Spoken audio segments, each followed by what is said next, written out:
Kharif season పంటకు మద్దతు ధర ప్రకటించేందుకు అధికారులతో మంత్రి తుమ్మల నాగేశ్వరరావు సమావేశమయ్యారు. రైతులకు ఎలాంటి ఇబ్బందులు కలగకుండా అన్ని చర్యలు తీసుకోవాలని అధికారులకు మంత్రి తుమ్మల సూచించారు. రైతులు పండించిన పంటకు మద్దతు ధర కల్పించి అధికారులు అన్ని విధాలా సహకరించాలని తెలిపారు.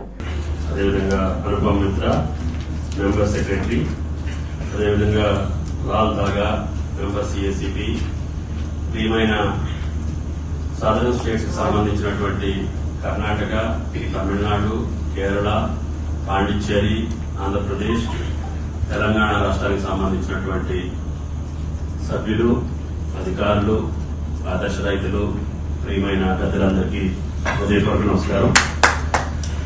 సంతోషం. ఈరోజు వ్యవసాయ ఉత్పత్తుల యొక్క ధర నిర్ణయాక కమిటీ సిఎసిపి పిల్లలు క్రీడల్లో రాణించాల్సిన అవసరం ఎంతైనా ఉందని, అప్పుడే దేశానికి మంచి పేరు తెచ్చిన వారవుతారని మాజీ మంత్రి శరత్ నగర్ ఎమ్మెల్యే తలసాని శ్రీనివాస్ యాదవ్ అన్నారు.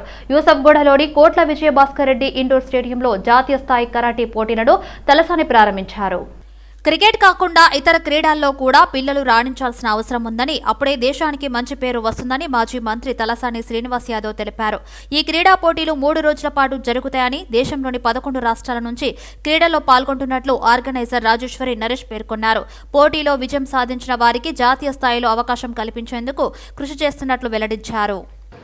క్రీడ అనేది అన్ని రంగాలలో అన్ని క్రీడలను ఎంకరేజ్ చేయవలసినటువంటి అవసరం ఉన్నదని చెప్పి నేను ఈ సందర్భంగా తెలియజేస్తూ, మరి ఈరోజు ఇంత బ్రహ్మాండమైనటువంటి కార్యక్రమాన్ని ఆర్గనైజ్ చేసినటువంటి ఆర్గనైజర్స్కు తప్పకుండా సక్సెస్ఫుల్గా మీరు ముందుకు వెళ్ళాలని, నా సంపూర్ణమైనటువంటి సహకారం మీకు ఉంటుందని చెప్పి నేను ఈ సందర్భంగా తెలియజేస్తూ, మరి ఈరోజు सब हिंदुस्तान से महाराष्ट्र, उड़ीसा, वेस्ट बंगाल, तमिलनाडु, बहुत सारे जगह से आए आप लोग. టోర్నమెంట్ ఇట్లాంటి టోర్నమెంట్ పెడితే ఏమవుతుంది, వాళ్ళకి ఎక్స్పీరియన్స్ గెయిన్ చేస్తారు. ఈ ఎక్స్పీరియన్స్ వాళ్ళు యూనివర్సిటీ గేమ్స్, స్కూల్ గేమ్స్ లాంటి దాంట్లో పార్టిసిపేట్ చేస్తే వాళ్ళు మన స్టేట్కి మెడల్స్ తీసుకొచ్చే ఛాన్సెస్ ఎక్కువ ఉంటాయి. ఇంకా ఈ టోర్నమెంట్లో పార్టిసిపేట్ చేశారు 11 స్టేట్స్, ఆసాం, జార్ఖండ్, కేరళ, కర్ణాటక, ఆంధ్రప్రదేశ్ ఎక్సెట్రా స్టేట్స్ అన్నీ వచ్చాయి. అండ్ నియర్లీ 1500 పార్టిసిపేట్ చేస్తున్నారు. నేను KB Asia chief instructor. So Rajeshwari Chauhan karate కిలాడి series 1 అడిగినప్పుడు నేను ఆమె పర్మిషన్ ఫుల్ కోఆపరేషన్ కేబీఎం ఇచ్చి చేయాలని.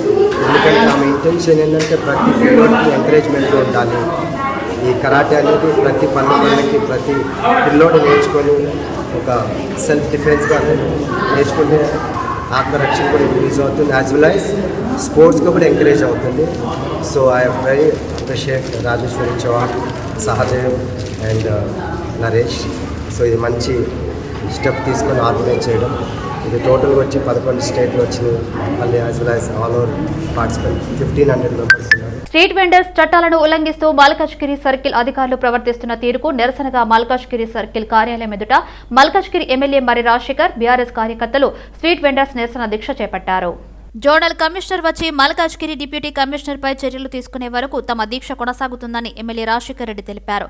ఇలాంటి అన్యాయ చర్యలకు పాల్పడుతున్న సర్కిల్ అధికారులను తక్షణమే సస్పెండ్ చేయాలని, వారికి మద్దతు పలుకుతున్న పోలీస్ అధికారులపై కూడా చర్యలు తీసుకోవాలని మరి రాజశేఖర్ రెడ్డి డిమాండ్ చేశారు. నిర్లక్ష్య వైఖరికి ఇవాళ చాలా తీవ్రంగా ఖండిస్తున్నాం. ఎందుకంటే ఒక జోనింగ్ రెగ్యులేషన్స్ ఇక్కడ లేవు. ఇలా స్ట్రీట్ వెండర్స్కి జోనింగ్ రెగ్యులేషన్స్ ఉండాల్సిన ఆవశ్యకత ఉంది, దాన్ని మర్చిపోయారు. అదేవిధంగా ఇవాళ మనం చూస్తున్నాం, ఇలా ప్రభుత్వం, కేంద్ర ప్రభుత్వం, అదేవిధంగా రాష్ట్ర ప్రభుత్వం కూడా స్ట్రీట్ వెండర్స్ కోసం ఒక చట్టం చేసింది. ఆ చట్టం ప్రకారంగా వాళ్ళకు పూర్తి రక్షణ కల్పించాల్సిన అవసరం అధికారుల పైన ఉంది. ఇవాళ మన ముద్రా లోన్స్, అనేకమైన లోన్స్ని స్ట్రీట్ వెండర్స్కి ఇవ్వడం జరుగుతుంది. అది కూడా తెలియకుండా ఇవాళ నిర్లక్ష్యంగా వాళ్ళ యొక్క బిజినెస్లని చెడగొట్టి ఇవాళ అధికారులు నిర్లిప్తంగా, నిర్లక్ష్యంగా వ్యవహరిస్తున్న తీరు నిజంగా శోచనీయం. కాబట్టి వీటిని అన్నింటినీ ఖండిస్తూ మేము ఇక్కడ ధర్నాకి కూర్చోవడం జరిగింది.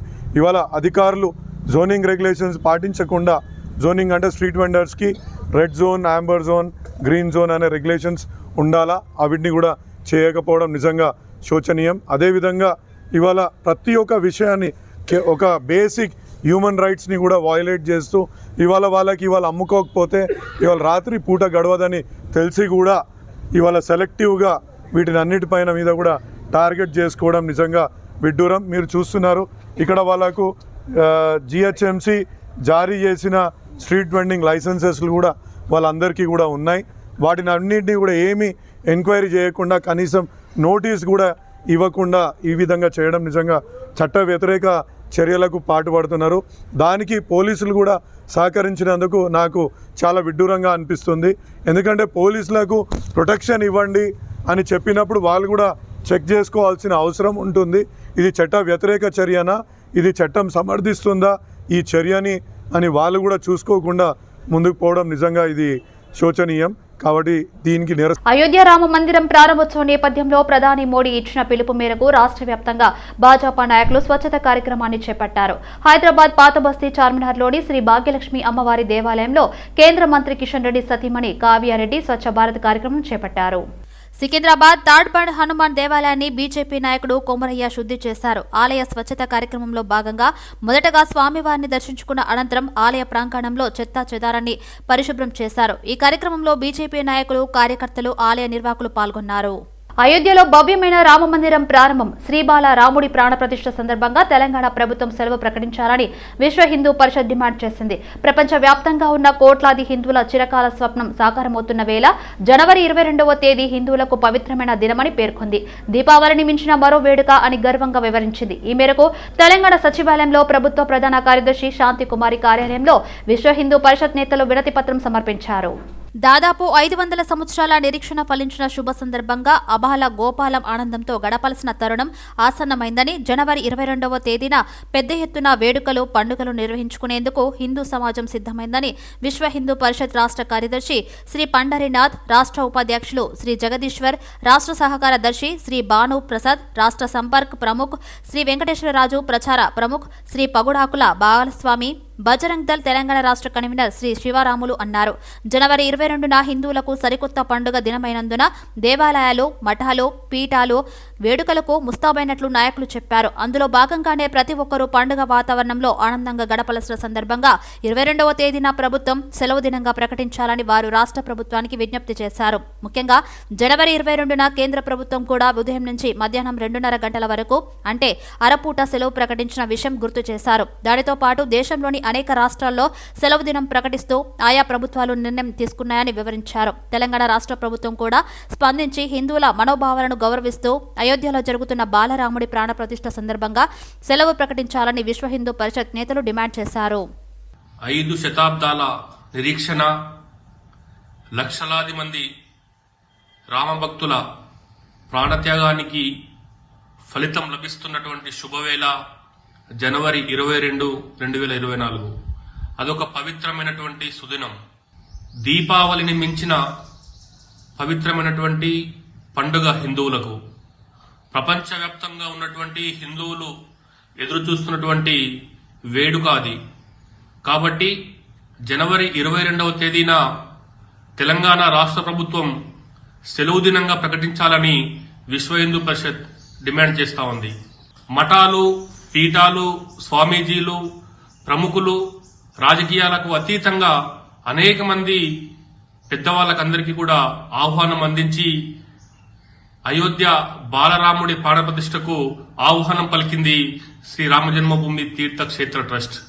ఈ సందర్భంగా గల్లీలో మొదలుకుంటే అనేకమైనటువంటి పెద్ద పెద్ద దేవాలయాల వరకు ప్రతి మందిరం శుద్ధి చేసి అలంకరించి దేదీప్యమానంగా ఒక పండుగ వాతావరణాన్ని క్రియేట్ చేసేందుకు జనవరి 22వ తేదీ ముస్తాబవుతోంది.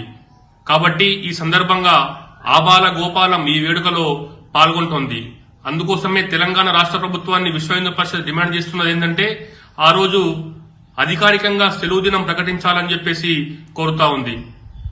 ఇప్పటికే భారత ప్రభుత్వం కూడా అరదినము సెలవు ప్రకటిస్తూ జీవో కూడా జారీ చేసింది.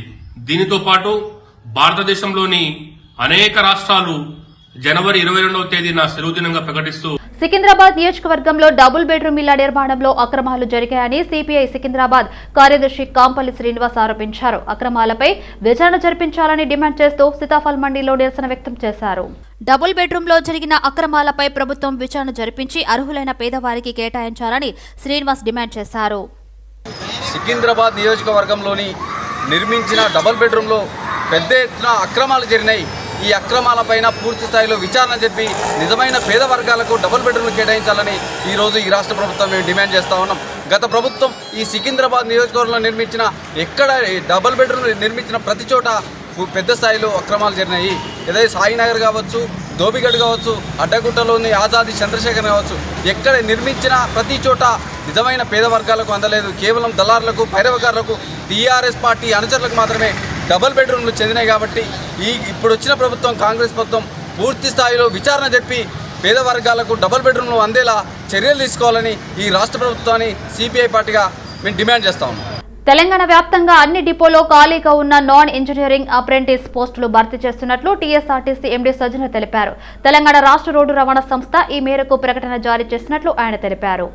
అప్రెంటిస్ శిక్షణ పొందేందుకు అర్హులైన నాన్ ఇంజనీరింగ్ గ్రాడ్యుయేట్ అనగా BCom, BSc, BA, BBA, BCA విద్యార్థుల నుంచి ఆన్లైన్లో దరఖాస్తులకు ఆహ్వానిస్తున్నట్లు తెలిపారు. అర్హులైన అభ్యర్థులు టీఎస్ఆర్టీసీ అధికారిక వెబ్సైట్లో పేర్కొన్న నిబంధనలు మరియు షరతులతో సంతృప్తి చెందడం ద్వారా ఆన్లైన్లో https://education.government.in వెబ్ పోర్టల్లో తమ పేర్లను నమోదు చేసుకుని టీఎస్ఆర్టీసీ ఎస్టాబ్లిష్మెంట్ ఎంపిక చేసుకోవాలని వివరించారు. ఈ దరఖాస్తులకు ఫిబ్రవరి 2ను చివరి తేదీగా నిర్ణయించామన్నారు.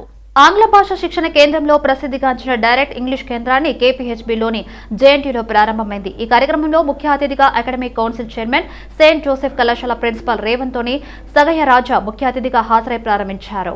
ఇది యూకే ఆధారిత ప్రపంచ నెంబర్ 1 ఇంగ్లీష్ లెర్నింగ్ ప్లాట్ఫామ్ అని 120 సంవత్సరాలుగా 20 దేశాల్లో 175,000 మంది విద్యార్థులకు ఆన్లైన్ శిక్షణ ఇచ్చిందని వారు తెలిపారు. ఇంగ్లీష్ భాష నేర్చుకోవడంలో పెద్దలు పిల్లలకు అవగాహన కల్పిస్తున్నామని చెప్పారు. టైలర్ మేడ్ కోర్సులు అకాడమిక్ ఎక్సలెన్స్ లక్ష్యంగా ఉన్న విద్యార్థులతో పాటు వృత్తిపరమైన ఎదుగుదల, కమ్యూనికేషన్ పట్ల మక్కువ ఉన్న వారికి ఉపయోగపడుతుందన్నారు. ఈ కార్యక్రమంలో బహుజన సాహిత్య అకాడమీ జాతీయ అధ్యక్షులు Nalla Radhakrishna, saint Mary's thank you junior కళాశాల ప్రిన్సిపల్ చంద్రమాధవి, తెలుగు తదితరులు పాల్గొన్నారు. దిస్ ఇస్ డైరెక్ట్ ఇంగ్లీష్ అన్నమాట. Direct English language training institute. నేను direct English training institute Hyderabad the founder అన్నమాట. లైక్ డైరెక్ట్ ఇంగ్లీష్ ఏంటంటే it's a UK based training, English language training provider. So direct English 80+ కంట్రీస్లో already సక్సెస్ఫుల్గా perform చేస్తూ ఉన్నారు. And many students have already pass. Close to 1 lakh students have already completed the courses and 1000+ students are still undergoing their online courses. And ఇది direct English ఎందుకు ఇది ఒక మంచి institute అని నేను తీసుకుంటున్నాను అంటే ఇది ఒక బ్లెండెడ్ ఎడ్యుకేషన్ అనమాట. It is just not offline education, not only focusing on spoken English, not only focusing only on writing. It focuses holistically on all the aspects. For example, you can listen to the various different course materials, you can do a role play and understand, you can speak up, and you can also write well. Okay, so ఇవి అన్ని reading, writing, listening and speaking, ఇవి 4 learning styles అనమాట. ఇవి అన్ని కలిపి మేము ఇక్కడ నేర్పిస్తాం. So any person who enters into direct English institute is going to have a great learning experience and is going to be going out confidently into the world. Direct English is a gateway to empowerment, personal growth and professional success. Without an iota of doubt, I want to place on record this statement of mine. So as we embark on this educational journey, I encourage both students and educators to foster a collaborative and a dynamic learning environment. Remember that the language is a living entity and the mastery of English goes beyond grammar and vocabulary. It encompasses effective communication, critical thinking and cultural awareness. To the students, I would say, with the emerging trends on AI and ChatGPT, you may think that you can do whatever you want. But a word of caution, my dear students, just a word of caution. All those who use ChatGPT, okay, please, I would like to ask you, how many of you are aware that ChatGPT, after giving you all the inputs it can, gives a word of caution. How many of you have read that? GO number 55 వెంటనే రద్దు చేయాలని, university భూములను హైకోర్టుకు కేటాయించవద్దని demand చేస్తూ గత 12 రోజులుగా professor Jayashankar Telangana రాష్ట్ర వ్యవసాయ విశ్వవిద్యాలయ విద్యార్థులు ధర్నా నిర్వహిస్తున్నారు. ఈ రోజు ధర్నాకు బహుజన్ సమాజ్వాద్ పార్టీ రాష్ట్ర అధ్యక్షుడు ఆర్ఎస్ ప్రవీణ్ కుమార్ మద్దతు తెలిపారు. గత ప్రభుత్వ భూములను ప్రైవేటు పరం చేసిందని, ఈ ప్రభుత్వం కూడా విద్యార్థుల భూములను హైకోర్టుకు ప్రైవేటు పరం చేయడానికి ప్రయత్నిస్తుందని ఆరోపించారు. యూనివర్సిటీలో విద్యార్థులతో కలిసి పాదయాత్ర నిర్వహించి అనంతరం యూనివర్సిటీలలోని అగ్రి బయోడైవర్సిటీ పార్కులో ఆర్ఎస్ ప్రవీణ్ కుమార్ మొక్కలు నాటారు. హైకోర్టు అదేవిధంగా మీరు ఇందిరా పార్క్లో కట్టండి, లేకపోతే బొటానికల్ గార్డెన్లో కట్టండి, లేకపోతే సంజీవ పార్క్లో కట్టండి, మొత్తం ట్యాంక్ బండ్ పక్కన ఉంటే అక్కడ ఎందుకు కట్టరు? అంటే ఎక్కడైతే విద్యార్థులు మరి చెట్లను కొట్టేసి ఎవరు కట్టమంటున్నారు? గుట్టలలో కట్టండి, రాచకొండ గుట్టలలో కట్టండి, గుండ్లే ఉన్నాయి కదా, లేకపోతే సాతంరాయలో కట్టండి, శంషాబాద్ పక్కపండి చాలా ప్రభుత్వానికి చెందిన భూములు మస్తున్నాయి, అక్కడ ఎవరికి కూడా డిస్టర్బెన్స్ కూడా ముళ్ళ పొదలు ఎవరిని తీసేసి కట్టండి. ఈ యూనివర్సిటీలో ఇన్ని ఇన్స్టిట్యూషన్స్ ఖతం చేసి, చెట్లను ఖతం చేసి, బయోడైవర్సిటీని ఖతం చేసి, విద్యార్థుల పరిశోధనలు చేయకుండా వాళ్ళ నోట్ల మట్టి కొట్టి వాళ్ళు మళ్ళీ రేపు పొద్దున నిరుద్యోగులుగా మారే కుట్ర జరుగుతున్నది. ఇక్కడ ఉండే 1000 ఎకరాల భూమిని రియల్ ఎస్టేట్ కంపెనీలకు జీవో 111 తీసేస్తామంటున్నారు. ఈ రియల్ ఎస్టేట్ కంపెనీలకు దారాదత్తం చేసి ఒక్కొక్క ఎకరానికి కోకా పెట్టినట్లయితే అమ్మిన 100 కోట్లకు, ఇది 200 కోట్ల రూపాయలకు అమ్మి వాళ్ళు డబ్బులు చేసుకోవడం కోసమే జరుగుతున్నది తప్ప విద్యార్థుల ప్రయోజనాల గురించి కాదు. ఏదో విద్యార్థులు శాంతియుతంగా చేస్తున్నారు కాబట్టి వీళ్ళకి ఏం చేసినా నడుస్తుంది, పోలీసులను అడ్డం పెట్టో, యూనివర్సిటీ వైస్ ఛాన్సలర్ మరి ఆయనతో భయపెట్టించో, లేకపోతే మరి ఎగ్జామ్స్ పెట్టో, అవి పెట్టో ఇవి పెట్టో విద్యార్థులను మరి వాళ్ళ ఆ వాయిస్ను క్రష్ చేయాలని ప్రయత్నం చేస్తున్నారు. మరి బహుజన్ సమాజ్ పార్టీ ఎట్టి పరిస్థితులు కూడా విద్యార్థుల పక్షానే ఉంటుంది, వాళ్ళ తల్లిదండ్రుల పక్షానే ఉంటుంది, రైతన్నల పక్షానే ఉంటుంది. వాళ్లకు అన్యాయం జరుగుతున్నప్పుడు మాత్రం మేము ప్రేక్షక పాత్ర వహించము. అందుకొరకు దయచేసి రేవంత్ రెడ్డి గారికి నేను మళ్ళీ రిక్వెస్ట్ చేస్తున్న, గత ప్రభుత్వం చేసిన తప్పులు మీరు చేయకండి. గత ప్రభుత్వం ఉస్మాన్ యూనివర్సిటీ భూములు గుంజుకోవాలనుకున్నది, గత ప్రభుత్వం హైదరాబాద్ సెంట్రల్ యూనివర్సిటీ భూములు గుంజుకోవాలనుకున్నది. సో దాంట్లో వాళ్ళ విద్యార్థుల పర్మిషన్ లేకుండా, యూనివర్సిటీ ప్రొఫెసర్ల పర్మిషన్ లేకుండానే ఆ భూములన్నీ గుంజుకోవాలని ప్రయత్నం చేసిన ఆనాడు విద్యార్థులు తిరగబడ్డారు కాబట్టి దాగింది. ఇక్కడ కూడా ఎట్టి పరిస్థితుల్లో కూడా ఈ ప్రాంత ప్రజలు ఈ భూమిని ఒప్పుకోరు, విద్యార్థులు ఒప్పుకోరు, ప్రొఫెసర్లు ఒప్పుకోరు, బహుజన్ సమాజ్ పార్టీకి ఒప్పుకోదు. మరి అన్ని పార్టీలు కూడా దీని మీద స్పందించాల్సిందిగా కూడా తెలంగాణలోని అన్ని రాజకీయ పార్టీలకు కూడా నేను పిలుపునిస్తూ మరి ఇంత శాంతియుతంగా ఈ పోరాటం చేస్తున్న విద్యార్థులందరినీ కూడా మనస్ఫూర్తిగా అభినందిస్తూ మరొకసారి ధన్యవాదాలు చెప్తున్నాను. సనత్ నగర్లోని మోడల్ కాలనీలో పర్యటించి కాలనీ వాసుల సమస్యలను తెలుసుకున్నారు కార్పొరేటర్ కొలను లక్ష్మీబాల్ రెడ్డి.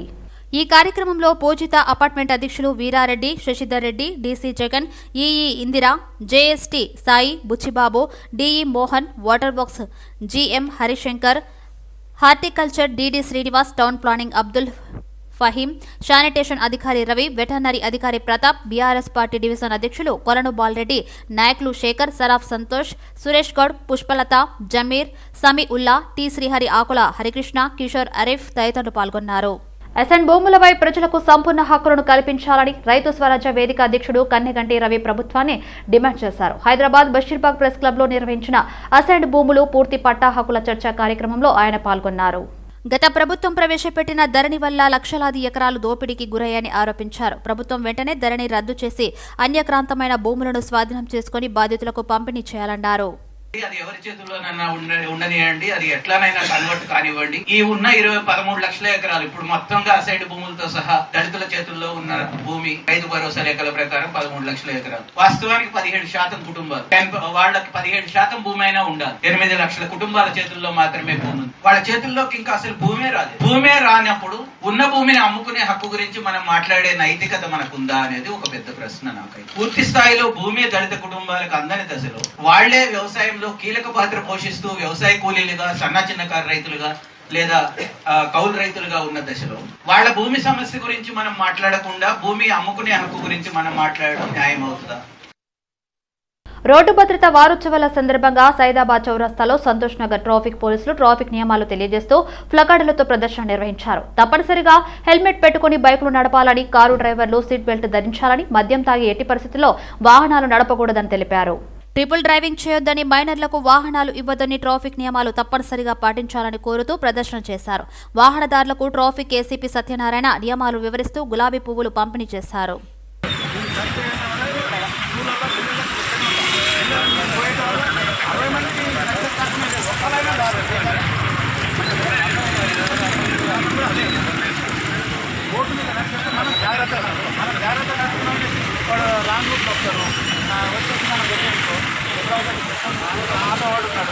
లైసెన్స్ ఉండదు.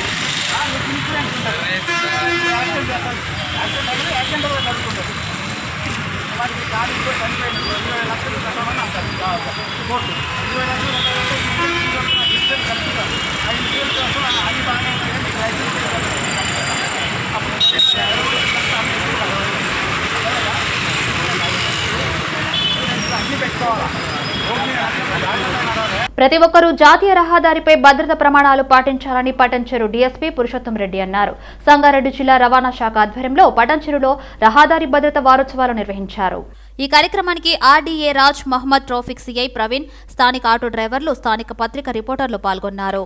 రహదారిపై ప్రయాణించే మనటువంటి ప్రయాణికులందరికీ ఒక అవేర్నెస్ క్యాంప్ లాంటిది ఇది మనం 1 మంత్ జరుపుకుంటాము. ఈ యొక్క రోడ్డు నిబంధనలు అందరూ పాటించడానికి అని చెప్పి ఇటువంటి రూల్స్ తెలుసుకోవడం దినోత్సవాలు మనము ఎవ్రీ ఇయర్ జనవరి 15 నుండి 14 ఫిబ్రవరి వరకు జరుపుకుంటున్నాము. దీనిలో ముఖ్యంగా ఈసారి స్లోగన్ రోడ్డు నిబంధనలు పాటించండి, హీరో గండి. మంచి కాషన్ ఉంది. ఇది మన తెలంగాణ ప్రభుత్వం ఆధ్వర్యంలో మనము ఈ యొక్క వారోత్సవాలు జరుపుకుంటున్నాము. దయచేసి ఈ మాసం 1 మంత్ జరుపుకుంటున్నాము అవేర్నెస్. దయచేసి అందరూ రోడ్డు నిబంధనలు పాటించి తన ప్రాణాలను కాపాడుకోవడమే కాకుండా ఇతరులు రోడ్డుపై వెళ్తున్నటువంటి అమాయక ప్రజలను ప్రాణాలు కాపాడవలసిందిగా విజ్ఞప్తి చేస్తున్నాము. అందరూ దయచేసి హెల్మెట్ పెట్టుకోవడము, నిబంధనలు పాటించడము, బెల్ట్ పెట్టుకోవడము, డ్రంక్ అండ్ డ్రైవ్ చేయకుండా వాళ్ళ తల్లిదండ్రులు కాపాడడము. మనం చూసాము న్యూ ఇయర్లో మనకి 2 కాలేజ్ పిల్లలు ఇక్కడ చనిపోయారు early morning new year celebration చేసుకొని. అట్లా కాకుండా పేరెంట్స్ కూడా వాళ్ళ పిల్లల్ని సక్రమ మార్గంలో ఉండేటట్టుగా వాళ్ళకి ఒక రోడ్డు నిబంధనలు ఇంట్లో తల్లిదండ్రులు, స్కూల్లో టీచర్స్ వీళ్ళందరికీ అవగాహన కల్పించాలని కోరుచు నాకు అవకాశం ఇచ్చినందుకు ధన్యవాదాలు. యూత్ తెలిసి తెలియని ఏజ్లో ఒకరికొకరు ఈ మోటార్ సైకిల్ రేసింగ్ పెట్టుకోవడము. పటేల్గూడ గ్రామ పంచాయతీని ఆకస్మికంగా తనిఖీ చేశారు సంగారెడ్డి జిల్లా అడిషనల్ కలెక్టర్ మాధురి. ఈ సందర్భంగా పంచాయతీ BLO సునీతను ఓటర్ల నమోదు ప్రక్రియను గురించి అడిగి తెలుసుకున్నారు. ఆమె నుండి సరైన సమాధానం రాకపోవడంతో కొంత అసహనం వ్యక్తం చేశారు. ఓటర్ల నమోదు ప్రక్రియలో ఎలాంటి పొరపాట్లు జరగకుండా చూడాలని, ఒకవేళ తెలియకపోతే ప్రత్యేక శిక్షణ కార్యక్రమం ఏర్పాటు చేస్తామని ఆమె అన్నారు. చిన్నారులు సజావుగా నిద్రించడానికి చలికాలంలో వారి ఆరోగ్య పరిరక్షణకు అనువుగా ఉండేలా రూపొందించిన వస్త్రాలను అందజేస్తున్నామని చైల్డ్ హెల్ప్ ఫౌండేషన్ ప్రతినిధులు తెలిపారు. ఐఎస్ సదర్న్ డివిజన్ పరిధిలోని సింగరేణి కాలనీలో నిర్వహించిన కార్యక్రమంలో ఫౌండేషన్ ప్రతినిధులు చిన్నారుల తల్లులకు ప్రత్యేక వస్త్రాలు ఉన్న గిఫ్ట్ ప్యాక్లు అందజేశారు. వాటిని చిన్నారులకు ఎలా ఉపయోగించాలో డెమో చూపించారు. 150 మంది మహిళలకు ఫౌండేషన్ ప్రతినిధులు గిఫ్ట్ ప్యాక్లను అందజేశారు. అది మెయిన్ పిల్లల హెల్త్ కోసం.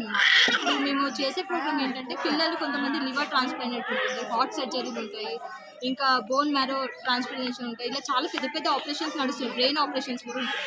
కాబట్టి చాలామంది పేరెంట్స్ చేసుకోలేరు. వాళ్ళ ఫాదర్స్ వచ్చేసి కూలీ పని చేసుకుంటారు, డ్రైవర్స్ చేసుకుంటారు. కాబట్టి వాళ్ళు అంత అమౌంట్ కట్టుకోలేని పరిస్థితిలో అలాంటి కేసెస్ మా దగ్గర రావడం జరుగుతుంది. మేము ఆ కేసెస్కి ఏం చేస్తామంటే ప్రతి ఒక్క హెల్ప్ని మేము ఇవ్వడం జరుగుతుంది.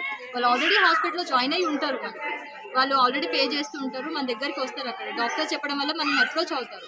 మనం ఏం చేస్తాం, ఆ కేసు మొత్తం డీటెయిల్స్ తీసుకొని ఆ బేబీకి మన తరఫున ఎంత హెల్ప్ అయితే అంత హెల్ప్ వాళ్ళకి మనం చేస్తాం. కంపల్సరీ బేబీకి ఆపరేషన్ చేయిస్తాం. మనం చేయించి ఆ బేబీ హెల్త్ ఎలా ఉంది కండిషన్ కూడా చెక్ చేస్తుంటాం. ఇప్పుడు మేము ఆల్ ఓవర్ ఇండియాలో 4000 కేసెస్ పైగా సక్సెస్ఫుల్ చేస్తాం. 15 years బిలో బేబీస్కి మాత్రమే చేస్తూ ఉంటామండి. ఇప్పుడు ఇదేంటంటే ఇది బేబీస్ ల్యాబ్. ఇది వచ్చేసి ఇందులో ఇప్పుడు మదర్స్ వర్క్ చేస్తూ ఉంటారు, పిల్లల్ని చూసుకోలేరు, ఇందులో పడుకోబెట్టి వర్క్ చేసుకుంటారు. ఇది ఏం చేస్తుందంటే టాయిలెట్ చేసినా కానీ ఇది అబ్జర్వ్ చేస్తుంది. మినిమం 20 times చేసినా కానీ అబ్జర్వ్ చేస్తూ ఉంటుంది. ఈ క్లాత్ చాలా స్పెషాలిటీ. ఇది ఏంటంటే మేము హెడ్ ఆఫీస్ వాళ్ళకి చెప్పడం వల్ల వాళ్ళు ఏం చేస్తారంటే పిల్లలకి మెయిన్గా ఇది చేపియడం జరిగింది. దీని కాస్ట్ వచ్చేసి 7000 కాస్ట్. ఇది మామూలు వాళ్ళు కొనలేని పరిస్థితిలో ఉన్నాం. ఎందుకంటే ఇప్పుడు 10 రూపాయలు పెట్టుకోవాలన్నా కష్టపడతారు. కాబట్టి అలాంటి వాళ్ళకి ఇస్తే చాలా హెల్ప్ఫుల్ అవుతుంది బేబీస్కి. మనం చేసే ప్రోగ్రామే బేబీస్ది కాబట్టి మేము దీన్ని పిల్లలకి ఇవ్వడానికి ఇక్కడికి వచ్చామండి. మేము ఇదే కాకుండా ఎడ్యుకేషన్ సపోర్ట్ కూడా చేస్తుంటాం. ఎడ్యుకేషన్ అంటే ఇప్పుడు ఎవరైనా చదివించుకోలేని ఉంటారు, ఎంతోమంది చదివించుకోలేని పిల్లలు ఉంటారు. కాబట్టి వాళ్ళకి చదువుని అందించడం కానీ వాళ్ళకి కావాల్సిన హెల్ప్ చేయడం కానీ చేస్తూ ఉంటాం. ఇక్కడ మేము హైదరాబాద్లో 2 పిల్లల్ని స్కూల్లో జాయిన్ చేయడం జరిగింది, ప్రైవేట్ స్కూల్లో. మేడ్చల్ జిల్లా మేడిపల్లి పోలీస్ స్టేషన్ పరిధిలోని నారాపల్లి ప్రధాన రహదారిపై వరుసగా 10 షాపుల్లో దొంగతనాలు జరగడం కలకలం రేపింది. షాపుల వెనుక నుంచి పైకి ఎక్కి పైన ఉన్న రేకులను పగలగొట్టి షాపుల్లోకి చొరబడ్డారు దుండగులు. 10 షాపుల్లోనూ ఇదే తరహాలో దొంగతనం చేశారు. కేసు నమోదు చేసి దర్యాప్తు చేస్తున్నారు పోలీసులు. ఇది పొద్దున్న మా స్వీపర్ వచ్చి షట్టర్ ఓపెన్ చేస్తే రేకులు వలగొట్టున్నాయి, కింద దొంగతనం జరిగిందని నాకు వెంటనే కాల్ చేయడం జరిగింది. నేను అప్సిగూడ నుంచి వచ్చినాను. వచ్చి చూస్తే సుమారుగా మొత్తం ఈ కాంప్లెక్స్లో 9 షాపులల్లా దొంగతనాలు జరిగినది. పైన అంటే మాది యాజ్బెస్టాస్ షీట్స్తోని ఈ షట్టర్స్ ఉంటాయి. దీంట్లో ప్రతి దాంట్లో కూడా ఒక రాయి ఎత్తేసి యాజ్బెస్టాస్ షీట్స్ను పలగొట్టి లోనకి దిగి అన్ని విధ్వంసం చేసిండు. ఇది ప్రతి సంవత్సరం కూడా ఈ సంక్రాంతి టైంలో కూడా జరుగుతున్నాయి. అంటే నా దాంట్లో జరగలేదు కానీ ఇంతకుముందు నా పక్క షట్టర్లో కూడా జరిగినాయి. పోయిన సంవత్సరం కూడా జరిగింది. ఇక్కడ మెడికల్ షాపులు ఇప్పుడు జరిగిన మెడికల్ షాపులో కూడా ఒక 6-7 నెలల క్రితం జరిగింది. ఇది 9 షాపులలో కలిపి సుమారుగా 5 లక్షలు ఉంటుంది నష్టం, జరిగిన ఆస్తి నష్టము. కానీ దొంగతనం సొత్తు వచ్చేటప్పటికి ఒకరిది 5,000, ఒకరిది 15,000, తర్వాత మొత్తం కలిపితే ఒక 50,000 వరకు ఉంటాయి. నా షాప్లో మాత్రం దొంగతనం జరగలేదు, కానీ సుమారుగా 60-70 వేల రూపాయల ఆస్తి నష్టం అయితే జరిగింది. దీన్ని దయచేసి ఈ పోలీసులు మీ మీడియా ద్వారా కోరుకునేది ఏంటంటే పోలీసులతోని ఈ దొంగలను దొరకబట్టి మళ్ళోసారి దొంగతనం జరగకుండా తగిన కఠిన చర్యలు తీసుకోవాలని నా విజ్ఞప్తి.